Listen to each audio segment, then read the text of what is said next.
Liverpool sent Anthony Gordon transfer message as player, still on radar. Anthony Gordon has been linked with a move to Liverpool for some time now, with a transfer having been in the pipeline in 2024 before the plug was eventually pulled. Newcastle winger Anthony Gordon. Liverpool has been told Anthony Gordon could look to leave Newcastle over the next few years.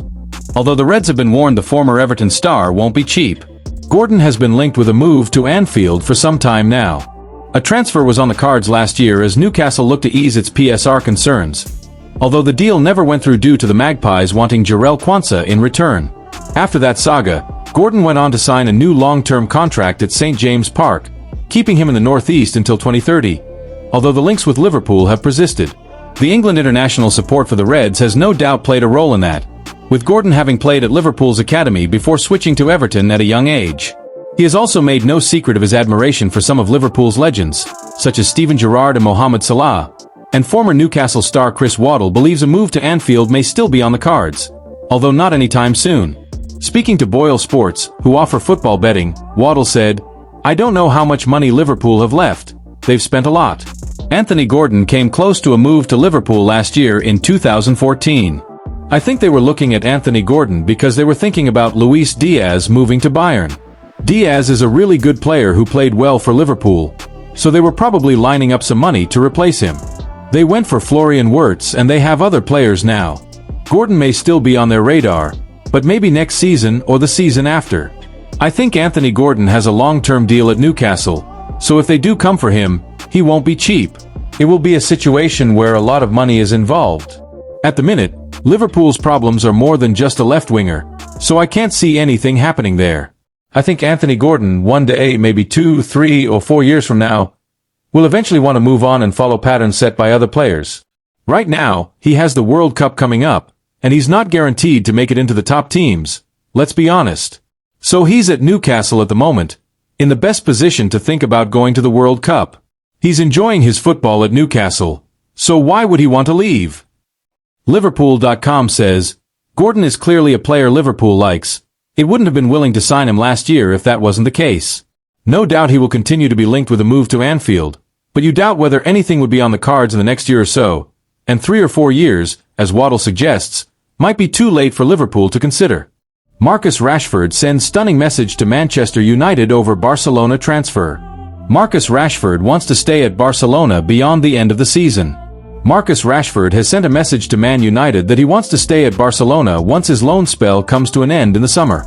The Red Devils allowed Rashford to leave Old Trafford in the summer transfer window on loan to Barcelona, with the Catalan Giants having a £26 million option to make the deal permanent next summer. After falling out of favor under Ruben Amorim, who claimed in January that he would rather play his goalkeeper coach than Rashford, Man United sent him on loan to Aston Villa for the second part of last season.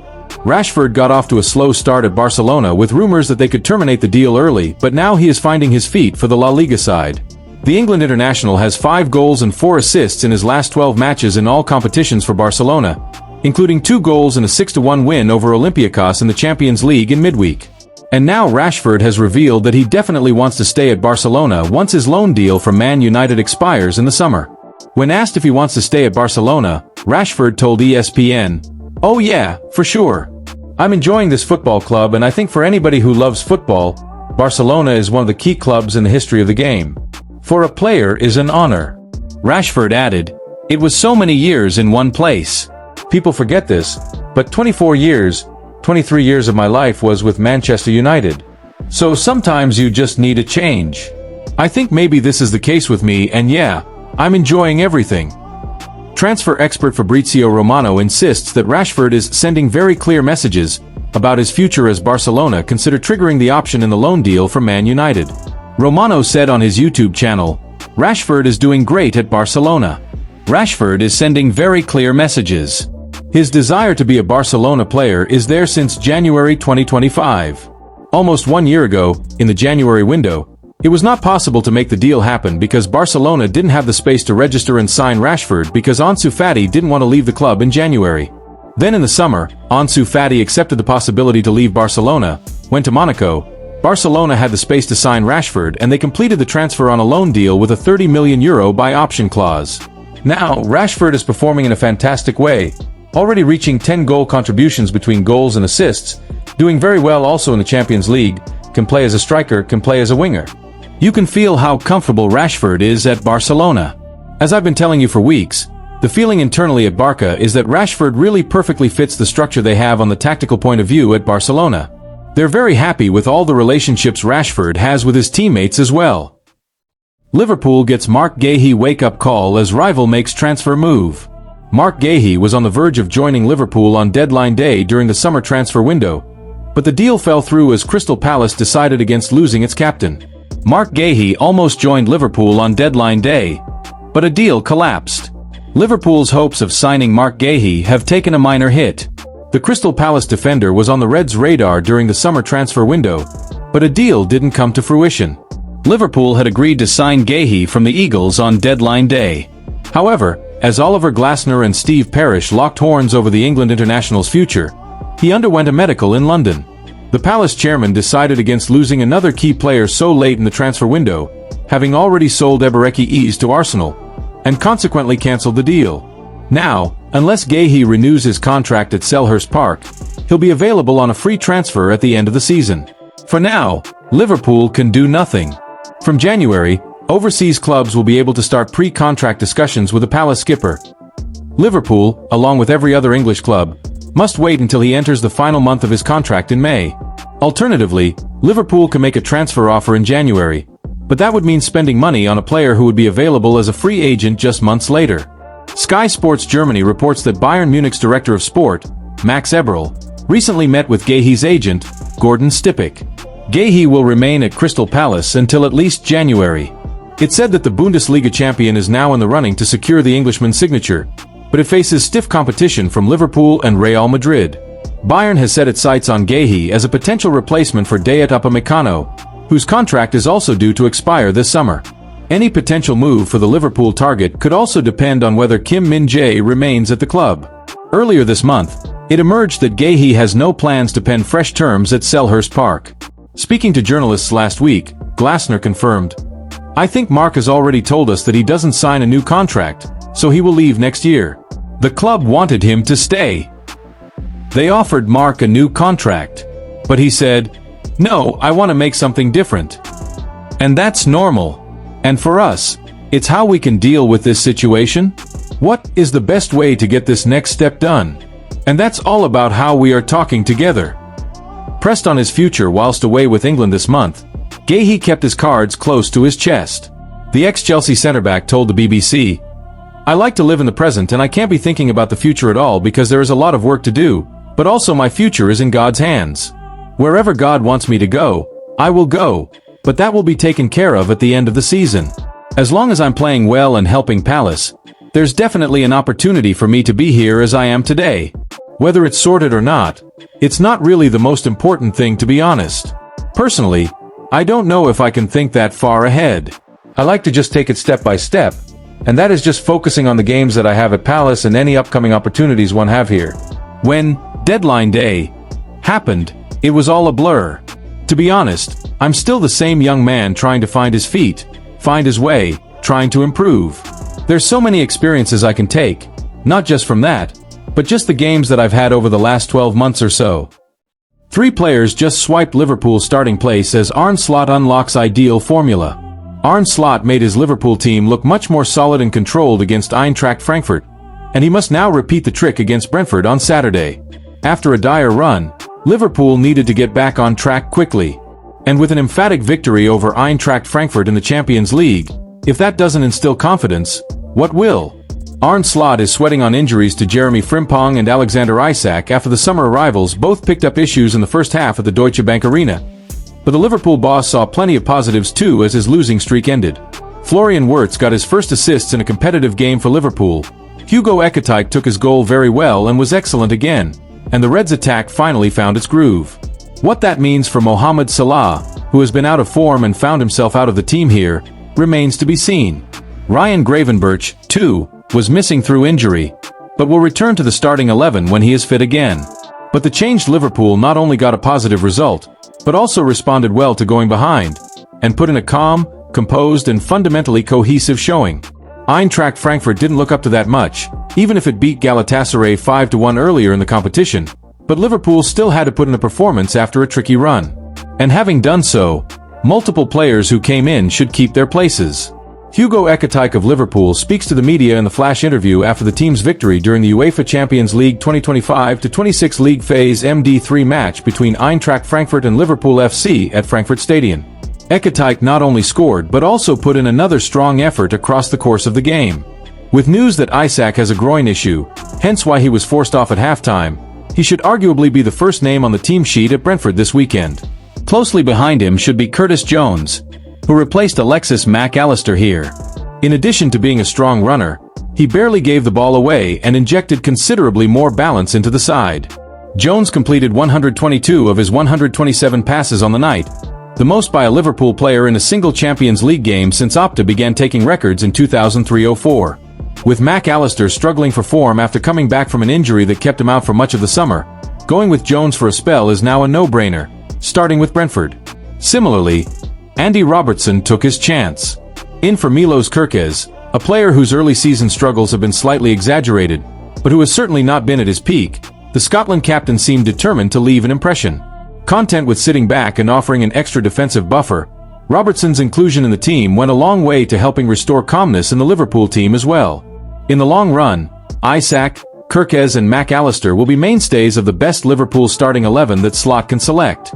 Each is individually too talented for that not to be the case. For now though, the Dutchman has found a winning formula.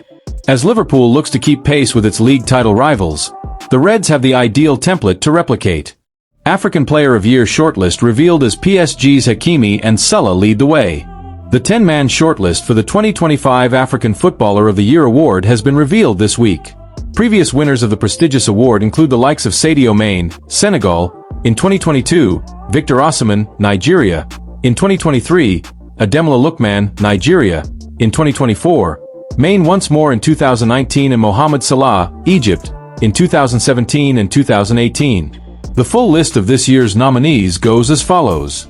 Andre Frank Zambo Anguissa, Napoli and Cameroon. Dennis Bouanga, Los Angeles FC and Gabon. Serhou Guirassy, Borussia Dortmund and Guinea. Achraf Hakimi, Paris Saint-Germain and Morocco. Oussama Lamlioui, Renaissance Berkane. Fiston Maïl, Pyramids and DR Congo. Iliman Ndiaye, Everton and Senegal. Victor Osimhen, Galatasaray and Nigeria. Mohamed Salah, Liverpool and Egypt. Pape Matar Sarr, Tottenham Hotspur and Senegal. Osimhen won the 2023 African Player of the Year award after helping Napoli win the Italian Serie A title, whilst Lookman helped Atlanta to their first European trophy in 2023 as they lifted the Europa League. Mane won the award in 2023 after he won the Africa Cup of Nations with Senegal in February, scoring 3 goals and providing 2 assists on the way to the final. Salah picked up multiple awards for his performances for Liverpool and Egypt, which included an AFCON final, a Champions League trophy and Premier League title.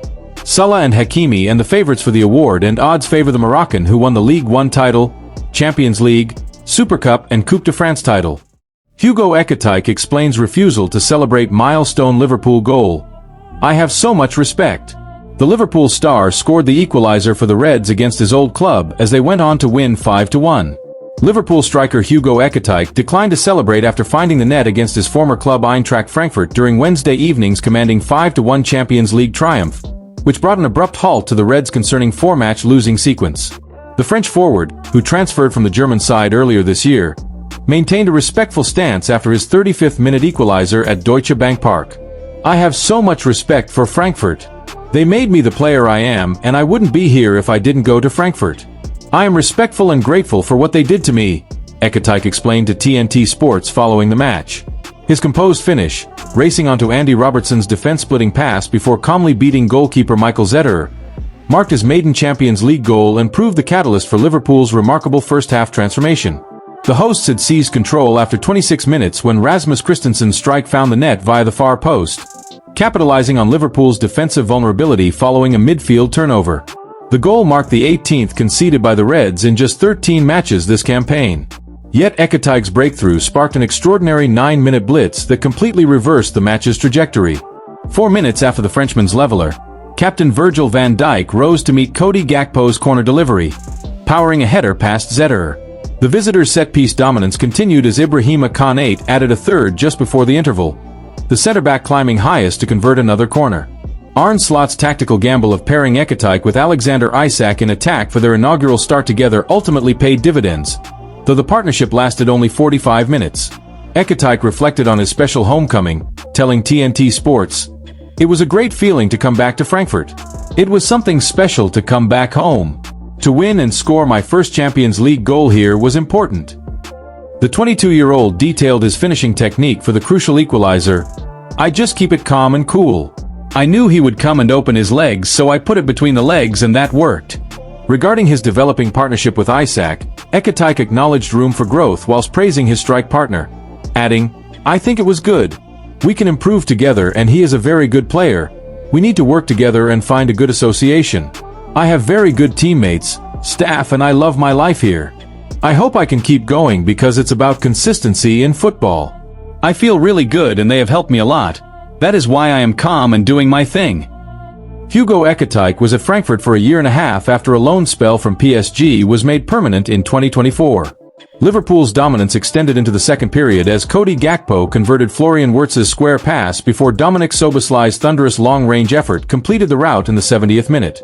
The comprehensive victory provides crucial momentum for Slot's squad ahead of Saturday's Premier League encounter with Brentford at Anfield.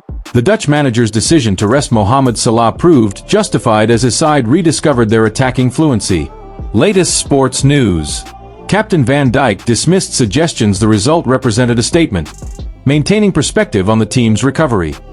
"I don't know if it's a statement, but it is a win and something to build on," the defender told TNT Sports.